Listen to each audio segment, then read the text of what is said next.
Cette question. Est-ce que on peut être en colère et avoir accepté sa séparation? Donc, ça fait suite à la publication que j'ai fait donc, sur Facebook sur les différentes étapes de deuil de la relation. Donc, pour rappel, on a la première étape qui va être d'abord le choc de l'annonce, suivi d'une période de déni, hein, c'est-à-dire on va nier la réalité en fait, de cette séparation. Et le déni, c'est pas une étape, un point précis juste après le choc en fait, hein. Si sur la courbe, on la met toujours en avant, il faut bien comprendre qu'elle marche tout au long. C'est quelque chose qu'on va travailler à plus, qui va revenir en fait. D'ailleurs, c'est pour ça que sur certaines courbes de deuil, vous pouvez voir que certains remettent une étape qui s'appelle la négociation, qui est en fait que le moment de déni, ou alors, c'est-à-dire qu'on va revenir à dire, à essayer de négocier, à remettre ensemble. En fait, c'est que du déni de, bah non, je n'accepte pas que la relation soit finie. Donc, dans les étapes, on voit qu'il y a la colère, la peur et la dépression, la tristesse profonde. D'ailleurs, c'est pas des étapes fixes comme ça. Ça veut pas dire que chacun va traverser ces étapes dans l'ordre. Il n'y a pas d'ordre. Par contre, ce qu'on observe et ce qui est et en fait a été remarqué et en fait fait en fait par cette psychologue qui a travaillé sur le deuil avant d'entamer le deuil, c'est qu'on traverse tous ces étapes de colère, de peur et de tristesse. Et même si on pense que non, il y a toujours en fait au fond, quelque part, un peu de colère, de la peur, puisqu'il y a du changement, et ça c'est normal, et de la tristesse, puisque bien sûr il y a la tristesse de ne pas avoir la relation que l'on souhaitait, soit parce que on a décidé de mettre fin parce que ça ne correspond pas à nous, ou soit parce que la personne a décidé de mettre fin et qu'on ne va pas venir, et que nous on ne s'entendait pas ça, mais dans tous les cas, il y a de la tristesse, de la peur et de la colère. Et puis, il va venir cette phase, en fait, où après ce moment de dépression amoureuse, où en fait, on vit cette tempête émotionnelle, on va pouvoir arriver dans l'acceptation.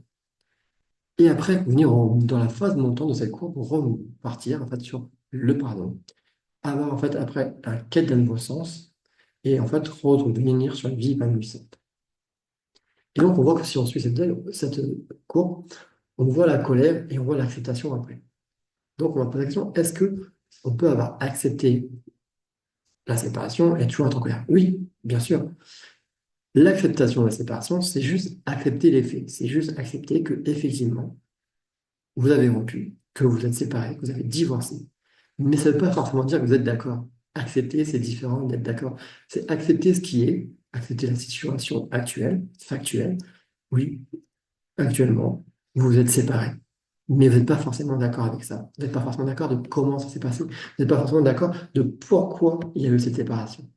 Et donc, vous pouvez encore avoir de la colère, puisque c'est pas parce que vous avez accepté que vous êtes d'accord avec ce qui s'est passé. Et ça, c'est important aussi pour avancer dans ce deuil de la rupture amoureuse, c'est de comprendre que accepter la séparation, c'est différent d'être d'accord, en fait. Et vous pouvez d'ailleurs, pour vous aider, vous dire, OK, je lâche prise, j'accepte cette séparation, même si je ne suis pas d'accord.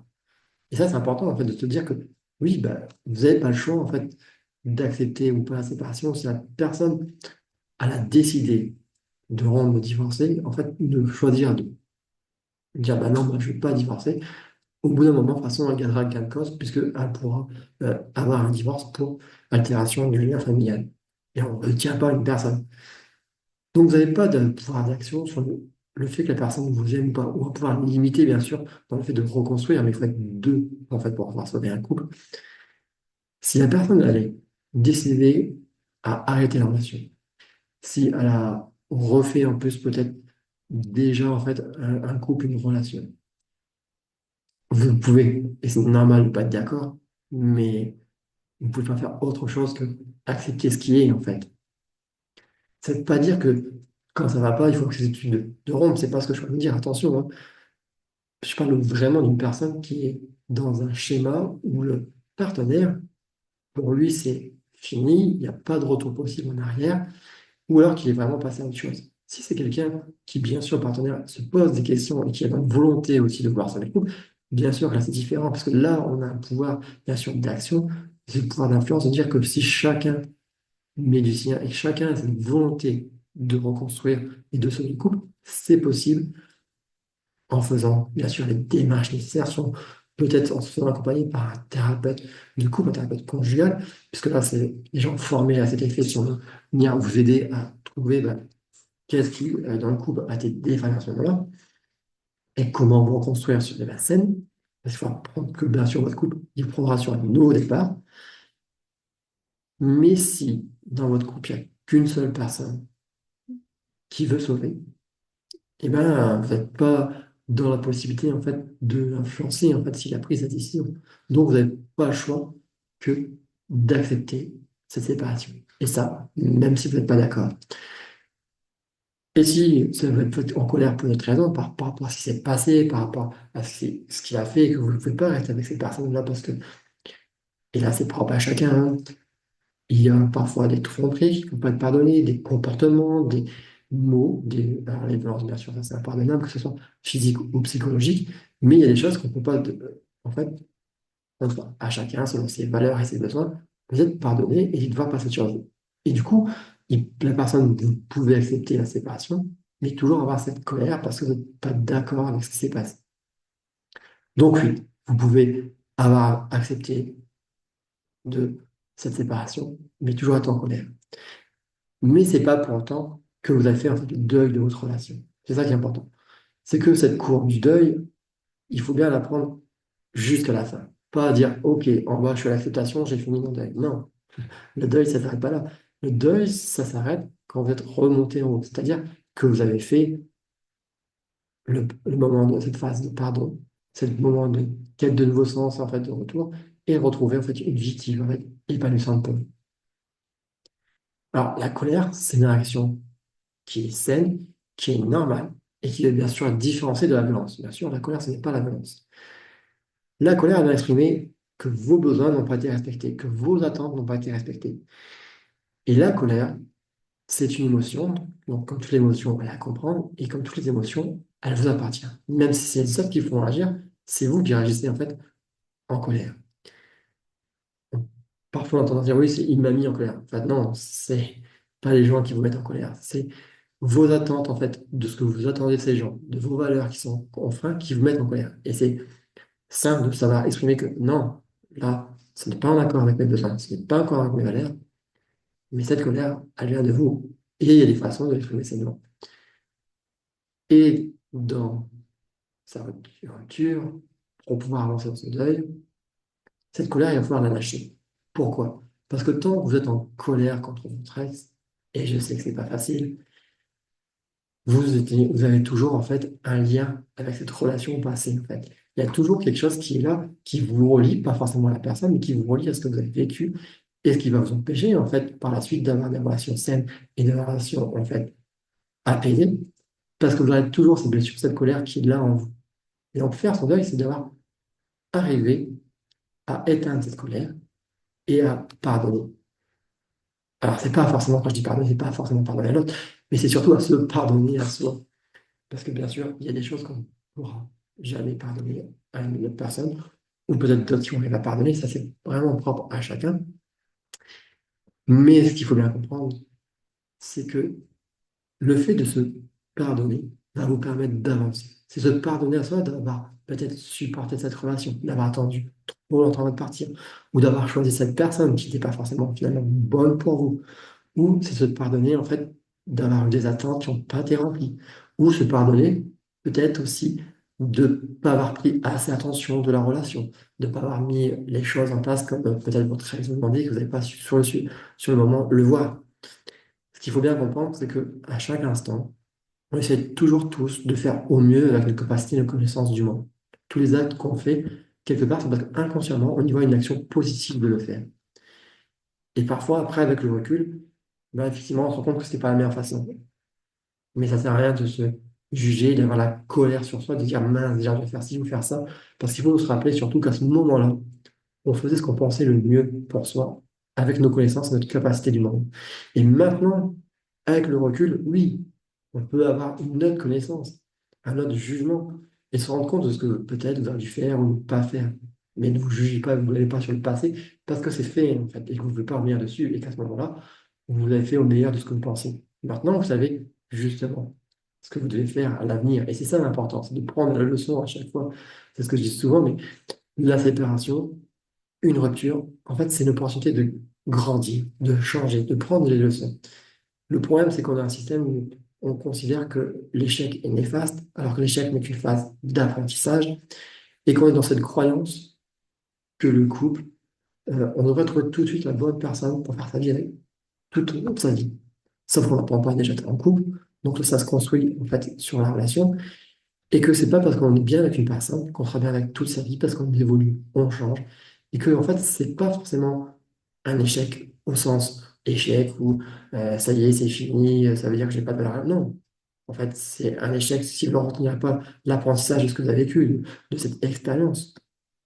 Et c'est pour ça qu'il faut lâcher la colère de dire, bah ouais, ça c'est pas comme ça que ça s'est passé, ou c'est pas comme ça que je voyais la vie.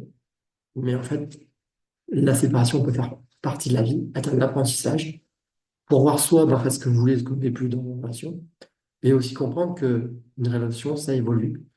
Et soit parfois on n'arrive pas à évoluer au même rythme que nos partenaires, ou soit parfois la vie prend des chemins différents. Et là, ça serait un peu se leurrer que de vouloir rester dans une relation parce qu'il faut tout absolument que cette personne-là soit la bonne personne pour toute notre vie, et ce qui n'est pas en fait forcément le cas. Et donc, ça demande à lâcher cette colère aussi, de se dire, mince, bah, pourquoi il y en a, ils restent tout le temps en vie avec une même personne et pas moi? Parce que cette colère, elle n'est pas juste, elle est basée en fait sur un sentiment d'injustice qui est d'une croyance qui n'est pas, c'est que tous les couples sont faits en fait pour rester ensemble si on y travaille. C'est pas forcément vrai. Il y a des couples qui peuvent se séparer parce que en fait, à un moment de leur vie, ils ne se correspondent plus. Ils ont évolué d'une telle façon que en fait, la meilleure façon pour eux, c'est de se séparer et chacun vivre et de s'épanouir de leur côté. Ce qui serait bien, c'est que cela se fasse en bonne intelligence, mais bon, il va falloir que malheureusement, c'est bien souvent pas le cas. Mais il y a quand même des couples qui arrivent à se séparer en long terme, mais bien souvent, il y en a souvent un qui va prendre la décision avant l'autre, et celui-là qui vit, lui, va se rendre compte beaucoup plus tard que finalement c'était nécessaire. Quand on arrive à passer à ce stade, à dépasser la colère, donc c'est la colère qui peut être soit sur cette attente qui n'a pas été respectée, de vouloir cette famille unie, ce couple qui aurait duré toute la vie, et de comprendre qu'en fait, bah, c'était pas ça, c'est la relation que vous viviez, ou d'avoir choisi cette personne qui n'était pas bonne pour vous, ou d'avoir accepté d'avoir une mauvaise relation, de vous pardonner à vous, d'accord? Je ne vous demande pas bien sûr de pardonner à l'autre, mais au moins de vous pardonner à vous et de vous dire, ok, j'ai vécu ça, mais en fait, je dois lâcher, en fait. Je dois me pardonner pour pouvoir avancer. Parce que du moment que vous restez dans le ressentiment, la rancune, l'injustice, vous serez toujours relié à votre passé. Et ça fera toujours des peurs parce que vous avez peur de pouvoir les reproduire sur vos relations futures. Et donc, ça va entacher, en fait, cette colère, vos relations futures, parce que cette colère sera toujours présente. Et ce qui se passe dans ces cas-là, c'est que la colère, ça devient une colère déviée, en fait. La colère va venir se mettre sur votre nouveau compagnon, une nouvelle relation, alors qu'à l'origine, cette colère, elle n'est pas contre cette nouvelle relation. C'est une colère du passé qui n'a pas été réglée, que vous n'avez pas lâchée, et qui pourra ressortir en fait à la moindre occasion, ou moindre chose qui va vous rappeler par des peurs que ça se reproduise, ce qui ne sera pas forcément le cas. Donc, vous pouvez avoir accepté la séparation et être toujours en colère, mais pour vraiment avoir fait, en fait, pour avancer sur votre deuil de la séparation, il faut avoir lâché la colère, c'est-à-dire avoir compris qu'est-ce qui vous a mis en colère, qu'est-ce que cette émotion donc, de colère vient apporter, quel était le message pour vous, pourquoi vous êtes en colère, qu'est-ce que vous devez faire attention à l'avenir, est-ce que c'est respecter vos besoins, vos valeurs, qu'est-ce que vous devez faire respecter dans vos relations, pour que justement cette colère ne revienne plus et que vous vivez en fait une vie qui soit liée à vos valeurs intrinsèques, vos valeurs essentielles de vie, et que cela soit respecté. Mais si vous continuez à vivre en fait avec cette colère pour quelque chose du passé, ça viendra en fait euh, quelque part vous vous punissez vous-même parce que ça va venir en fait noircir votre futur, vos relations futures avec des rancœurs, des choses qui ne sont plus êtres. Donc, ok, il s'est passé des choses qui n'étaient pas forcément là, qui n'étaient pas cool, qui n'étaient pas bien. Vous pardonnez ou pas à votre ex, ça c'est selon chacun, c'est selon ce que vous avez travaillé, selon si vous faites accompagner ou pas déjà pour faire ce travail-là et selon ce qu'il a fait, ça c'est vraiment un travail propre à chacun. Mais c'est surtout de se pardonner à soi de ce qui s'est passé, de la relation passée et d'accepter qu'en fait, ouais, vous avez fait une expérience qui peut-être n'a sûrement pas répondu à vos attentes, ni à vos besoins, ni à ce que vous estimez.